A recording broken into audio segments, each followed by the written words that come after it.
Hey Yoke, what's the scramble with the faithful viewers of the Chico Army and the newbies, the lowly viewers of the tube? My name's Tyler, the host of the crypto channel, whose content discharges when you least expect it.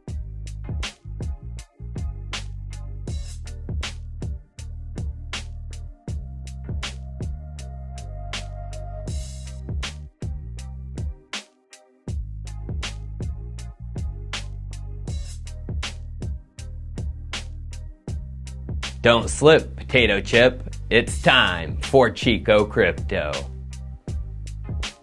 So my friends, you gotta know I love DeFi, decentralized finance, and the power it gives you to your assets. It's like something we have never seen before.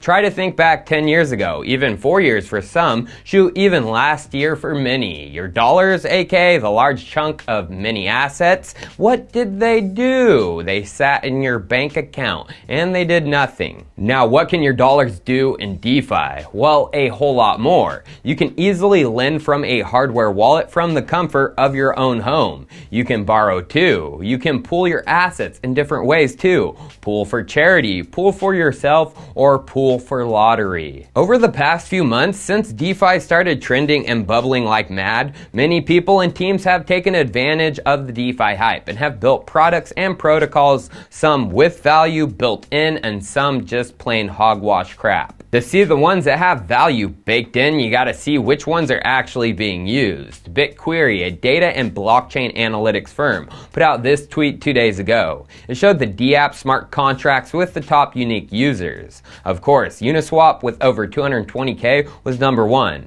But 2 is a suspected Ponzi Forsage. Number 3 was SushiSwap with just over 18K. Then 4 WETH with a similar number. 5 MakerDAO with just over 10K. Then 1inch, Aave, Curve, and its YCRV Vault. And finally IDEX with just over 4,400 unique users. So you gotta have use to have value. And many, I say many of these DeFi projects that came out of nowhere are going to have a rough road ahead. Users are already slim for many of them, and they are being held up by the DeFi whales. If users stop flowing in and the whales exit, those will crumble. But regarding use in this DeFi hype getting to a peak, we gotta bring up Few Token, which within 24 hours exposed some of the industry's biggest DeFi influencers for what they wanted to become. It all started when a Sam Ragnar put out this tweet thread. He said, "Here's how Few started. It started when I invited a few people to join an experiment.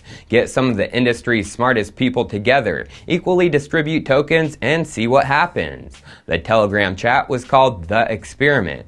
Within a few minutes, we had really cool people like at DeFi Dude, at MeltDem, Melton Demers, at Alex Mesmej, at Jesse Walden, at JD Kanani, CEO of Matic, and many others, including Anthony Sassano. Many big DeFi names and influencers, and Sam ended the tweet with this. This project was created as an experiment to create value for the ecosystem. Within a few hours, we've had the whole industry's attention and so much mindshare. I don't know what's going to happen next. What I will do is set up the multi-sig, and the community will decide how to move forward as they have been. So, everything sounded good, right? It sounded like the next big thing. Well, literally, as we can see, the same hour of the last tweet from Sam, someone tweeted this, a rareable NFT of a screenshot. Anthony Sassano saying, "Yeah, we need people to dump on." A screenshot from the Experiment Telegram group. Then a crypto detective at the bottom of the tweet dropped a Telegram chat dump from the group with DeFi Dude, Alex Mesmej, and Sam speaking of shilling. DeFi Dude saying they have no idea what they are doing. A Colin Platt speaking of exit scam. Alex saying this is getting crazy, we all may go to jail. DeFi Dude saying, we pump it legally. So this is scary, you guys, as within that too, DeFi Dude reposted a message from Anthony Yoon, which says trying to get meme listed on FTX will work on Few. Who is Anthony Yoon? Well, he works for FTX, as seen from his Twitter, BD at FTX. And as we can see, Sam Bankman-Fried joined the chat saying, yo, yo, yo. Yo, if these chats wouldn't have been leaked, something terrible would have been conjured, resulting in a massive P&D. As you can see in the leaked chat, they were comparing it to meme. What has happened to memes since all this came out? Dump like a big one, from $2,000 to below 750 as of yesterday. And now some involved have put out their sorry responses, like Anthony Sassano saying it was just a joke. Well, bud, yeah, this may be a joke to you who is sitting on stacks of crypto just looking to increase your wealth more, but for many, they get sucked into these hype coins, many at the top, and they lose a ton. It's not a joke for them. I'll tell you right now, it grinds my freaking gears that many in the space already wealthy are trying to take advantage of what makes Ethereum special. DeFi is good, NFTs are good, but worthless tokens and using influence to pump them, please, that is about as evil as it gets. So I want to try and direct my followers to the good in the space. I've told you Ethereum is good, DeFi is good, and NFTs will be the next wave. Well, that is true, and let me show you exactly why. So, Ethereum, it's good, and there are many good developers working on advancing the protocol. Who are these people? Well, a good place to find out is the Ethereum core dev meetings. Clicking into them, you can see the attendees to the meetings. Vitalik, Hudson Jameson, and other core developers not tied to a single token or project, but many tied to Consensys. These are the devs who have been for a long time messing around with Ethereum, many of them since its launch. While that DeFi influencer crew, many of them have only been messing with it for under a year. Now, a majority of the time, it's the core devs who are at these meetings, a mixture of different ones, usually those not involved with a token, but with core infrastructure. As we can see in meeting 9.3, a Wei Tang was invited. Who is Wei? Well, as we can see, he works for Parity, core Ethereum infrastructure, which means Parity, he works for Gavin Wood, aka Polkadot. Going back further, meeting 77, December 2019, Wei Tang once again in a core meeting. Then meeting 62, May 2019, Zachary Williamson was there of Aztec Protocol, once again core infrastructure with ZK Snark. But once in a while, core devs need a little help from the outside, and this research led me down a little rabbit hole. August of 2018, core dev meeting number 45 went down, and this one had the longest list of attendees, including a long list of guests from the Ethereum Foundation, Consensys, and beyond. Look who is number one listed, Igor Baranov, POA Mana client. We know Igor, he is the founder of xDai. Now, what is Mana? Because as we can see, Igor was the one updating status on the client within the GitHub talk. Well, it's an Ethereum client launched months later, November of 2018, in collaboration with POA, aka xDai, Compound, and Consensys. Now, Consensys, they recently put out a developer tool guide, and they list the tools for those looking to dive into the world of developing on Ethereum. And as we can see in clients, Mana ended up being the Ethereum full node implementation, written in Elixir. And as we can see above, Exthereum ended up being the Elixir client. As we can see, Exthereum was of course built in collaboration with POA, aka xDai, as they give thanks for the community effort and support. Now I want to scroll down in the developer guide to the second layer infrastructure. They of course have payment channels, Plasma, which of course we know is OMG, Omise Go. What's funny is they are using Exthereum. Mason Fisher, an Exthereum dev, put out this blog post in March of 2018, explaining how Compound, POA, and them came together and started building it. He then says this. Around the same time, the managing director of Omise reached out to us and said they were exploring the idea of using Exthereum in their Plasma implementation.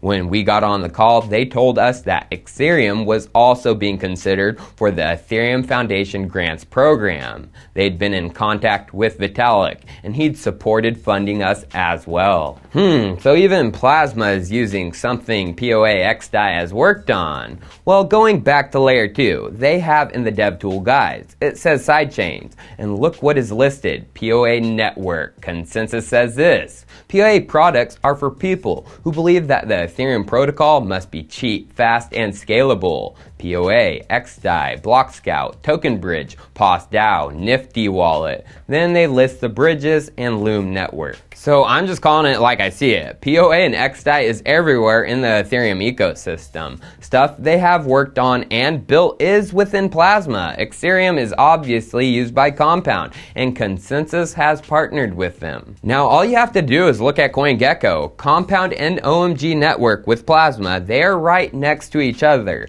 number 39 and 40, and both over $430 million in market cap. How about xDai? Number 134 and a just over $64 million market cap. Something seems out of whack to me. Now going back to what Consensys said about POA, they said their products are for people who believe the Ethereum protocol must be cheap, fast, and scalable. Well, that is what xDai is, and I'm going to show you today just how fast, cheap, and scalable it is. HoneySwap is a Uniswap fork built on top of xDai. As we can see, both liquidity and volume on it has been surging lately. Well, let's go trade. And the first thing you need to do is probably get your hands on some xDai, as it's the main currency of that exchange, which can be done by using the token bridge, turning DAI from Ethereum to xDai on its chain. Now that we have some xDai in our wallet, let's go trade on HoneySwap. A small trade, 10 bucks, 10 xDai for some stake.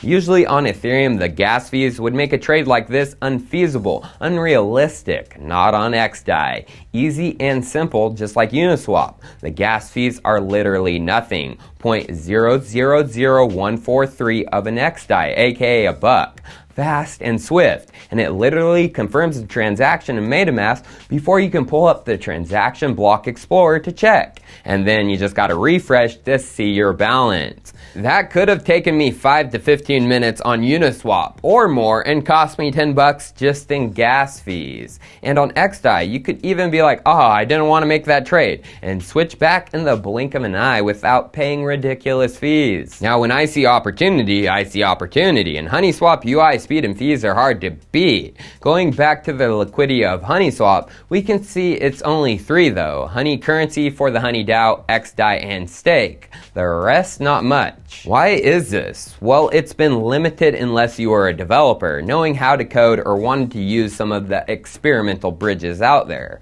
But xDai is coming out soon with their own Omni bridge and the friendly UI of it. And as we can see, it will allow users to bridge any ERC20s between Ethereum and xDai. Now there is an actual UI build. Digging in further to that section, they have a warning about it. Omni Bridge and Omni Bridge UI is experimental software in beta. Use at your own risk. Unofficial Omni Bridge UI can be accessed here with a link. Going to that? Ooh, nice looking, sweet, easy, and simple. How about we use it and swap some stake we just picked up back to the Ethereum mainnet? Let's swap one stake from xDai back to Ethereum. Bridge fees take about 0.001 of a stake. I'm okay with that. And woo, look at that fee, not a zilch. 0.00023 of an xDai. And confirmation of it, quick. When this bridge is fully launched, UI ready to go out of experimental and into full production, much liquidity in my opinion will flow to xDai. Low fees and a similar experience to Uniswap people are used to, it's hard to beat. So it's beta, it's ready to go full live here soon. It's been under the radar. In my opinion, when it goes live, a lot of liquidity will flow into xDai. Now there are a lot of people looking to make the scalable low fee Uniswap clone. I'm sure you know of Andre Cronje. He tweeted the Uniswap unicorn all in black and white with vampire teeth. And he said, for context, busy setting up Uniswap protocol on another chain that needs base layer liquidity. This is nothing related to ETH Uniswap, but thought the logo they made was cool. And zooming in on the eye, it's Phantom's logo, who Andre is a technical advisor for. So is Phantom going to be releasing a Uniswap clone here soon too? Well, Andre tweeted about cross-chain DeFi recently, saying Layer 2 is coming together. Then a Zhao Jun said Uniswap can deploy the cross-chain bridge for Phantom. We can run the DCRM nodes together. But Andre replied, spoke to DJ, founder of the cross-chain tech. Integrating Opera mainnet is on the roadmap, but not ready yet. Cross-chain bridge transfers would need to be there for a Uniswap clone, so they're not ready yet, while xDai and Honey are about to move full steam ahead. Cheers viewers, I'll see you next time.